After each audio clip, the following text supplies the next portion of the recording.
Two of Britain's most popular pop groups have begun the biggest chart war in 30 years. Both groups released new singles today and hope to take that off the top of the charts. But is the rivalry between Oasis and Blur just media hype?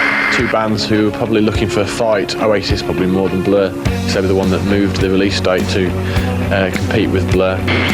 August 1995, the almighty clash of the egos. Blur and Oasis went head-to-head, racing for the #1 spot on the singles chart. After Blur's Damon Albarn, being his delightful rapscallion self, decided to move the release of their latest single to directly compete with Oasis and their new release, the gloves were off. It was the feisty, ballsy working-class northern supporters of Oasis versus the hip, opulent working-class southern supporters of Blur. Bucket hat-cladded people on both sides of the north-south divide had just one important question. Who would win the Battle of Britpop? Well, it was Blur, wasn't it?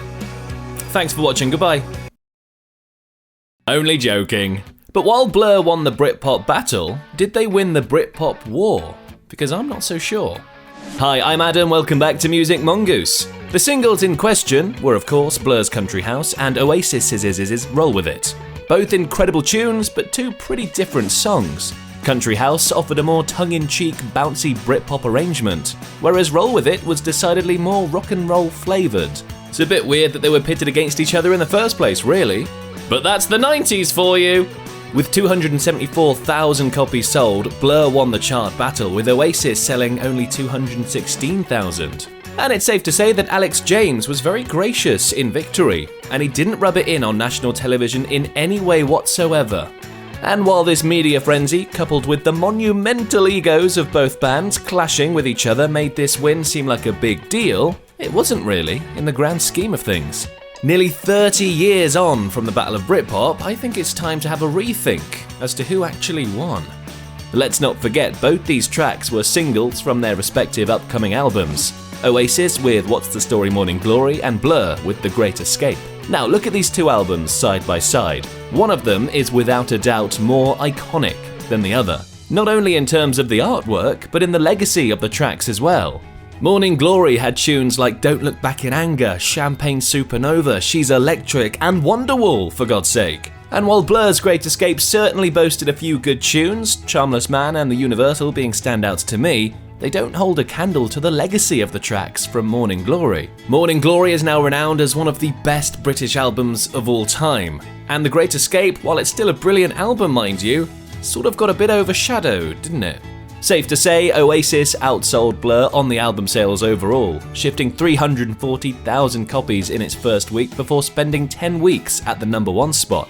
Blur, on the other hand, sold a mere 188,000 in its first week of sales. And while the public and the media got caught up in this 1995 Britpop hurricane, it did mark the beginning of the end for the Britpop era, and the eventual splitting of both bands.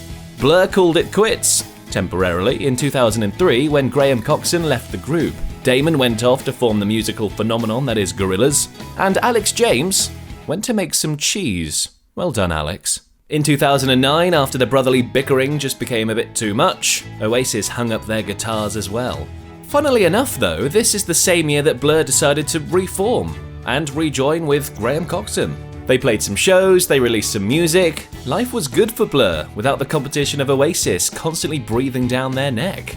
And despite the occasional hiatuses, their busy men give them a break. Blur are still at it to this day. In 2023, they announced a brand new album, The Ballad of Darren. In the summer, they played their first live headline performance in 8 years at Wembley Stadium. Of course, Liam and Noel Gallagher continued doing stuff. Noel formed the High Flying Birds, Liam did a load of solo stuff, but neither of them had the same impact as Blur does in this day and age. And certainly not as big an impact as Oasis anyway. So it really was a complex battle. Blur won the singles chart race, Oasis outsold them in the albums, but then Blur is still alive and kicking today.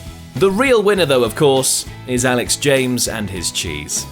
By the way, a few years earlier, Oasis played probably their worst gig in history. It happened in LA, and you can click this video to find out all about it, and I'll see you next time on Music Mongoose.